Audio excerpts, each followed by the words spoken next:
How do you feel society's treatment towards Muslim immigrants is like today?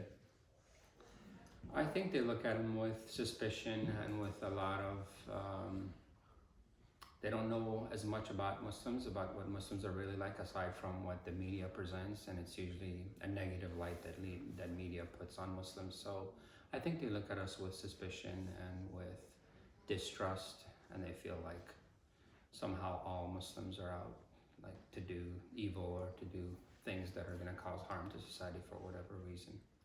Yeah. What do you believe could be done to relieve the pressure off of the Muslim community? I think the media would have the biggest role and the biggest impact with that. I think the media just presenting Muslims and Muslim people and personalities just as normal human beings that have all the same needs as regular people and regular Americans do, right? And I think a lot of times they'll present us as Muslims, and it's really like it should be Muslim Americans, just like any other religious people would be from other backgrounds and other ethnicities, right? It's just Americans that we're talking about, but our religion happens to be Islam. So I think the media could change a lot of the common negative stereotypes and negative perceptions about Muslims if they tried to present Muslims just regular Americans trying to do good for all the different things that they're involved with, instead of always only focusing on Muslims when it's a negative story or a negative thing that happens. What was your experience like coming to America? My experience was very unique. So my family left Afghanistan when I was like 8, and the way we left Afghanistan was we had to hire basically these underground people to get us out of the country. So it's like smugglers, and if you've heard of any stories of Mexican people getting out, it's similar because Afghanistan was occupied by Russia in the 80s, so it was a military occupation, so you couldn't just leave the country like on going to the airport or driving out. You had to hire basically people that would smuggle you underground. So there was a very elaborate scheme that my dad hired these people and paid them basically to get us out of the country, and they had developed like this whole series of how we were gonna basically pretend to be going to a wedding in Pakistan, and we were gonna get out by getting on a bus, because buses could still go, but there would be all these military checkpoints. So we got on this bus, we got to a city, Jalalabad, in southern eastern Afghanistan. And then we got out of that bus, and we were gonna basically be part of a wedding party that was going to Pakistan. And we got stopped off at a military checkpoint, and they said like the languages and dialects were different, and we came from Kabul, which is a different city with a different language.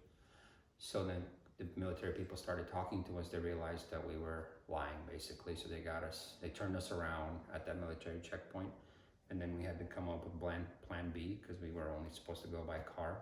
So then we had to hire a different set of smugglers to get us out of the country, but it had to be like on foot through the mountains. So it took us 6 days on foot through the mountains. We would travel at night in the dark, and we would lay low and sleep in the day, because there would be aircraft patrols above us all the time.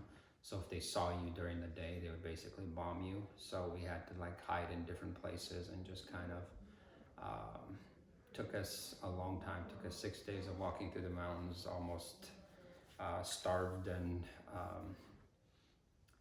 there was a lot of different dangers on the way. We didn't have water. We drank from a puddle at one point. It was a crazy story. You could make a movie out of it, but we got out with a lot of luck, and it was a big ordeal. We finally did end up getting to Pakistan from there, and then from there we had to apply for refugee status and immigration to get to America, but that's how we got here. Wow, okay. What was your experience in trying to get a job here? So my experience was okay, because I kind of, so coming here at 9, I was, by the time I got to where I needed to get a job, I sounded pretty much like this, and I look, I guess, pretty average. And it was pre-9/11, right? So it was a very different world for Muslims, I think, before that. So I didn't really have a hard time. I felt like it was just, I was a normal teenager looking for a job when I got a retail job. it was fine after that. And then when I got out of college, it was still pre 9/11, so that was my first real job, and I didn't really feel like I had any harder time getting a job at that point. What about after 9/11? You know, I've been with the same company for like 18 years now, so I haven't had to go out and look for a job. I think it would be a very different world if I was looking for a job. Okay. Now, yeah, with a name like my first name is Mohammed, I think it would be much more difficult now looking for a job as a Muslim. Yeah, definitely. How do you feel being a Muslim alters your identity in today's society?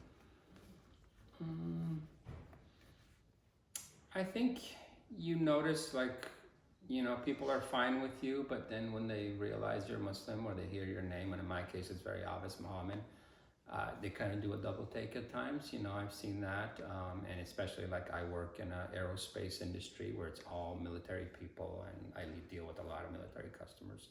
So I notice reactions of people at times, you know, when I'm talking and they don't know anything about me or my name. It's the conversation is one way, and then at times I'll see, you know, not everybody, but some people, I'll see them do a double take, and they don't think at first that I am Muslim, right? Because they have a very different image or whatever. They expect an accent or something. But I think you notice that people do still react at times in smaller ways, in subtle ways, but you do notice that people kind of do a double take at times, I would say.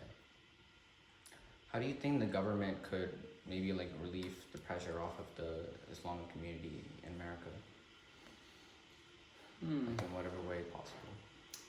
Well, I mean, I think the government, again, just as far as like outreach programs and stuff, could really try to do more to do interfaith, you know, types of events where they're doing outreach between the different faiths, and just again trying to change the narrative on Muslims in an official government way, and trying to promote unity and diversity and just show us as regular Americans, I think could help. So I think just whatever programs they could do to increase outreach among the different faiths and to promote positive images and positive stories of Muslims would be very helpful. Okay. Well, that's it. Yeah. Okay.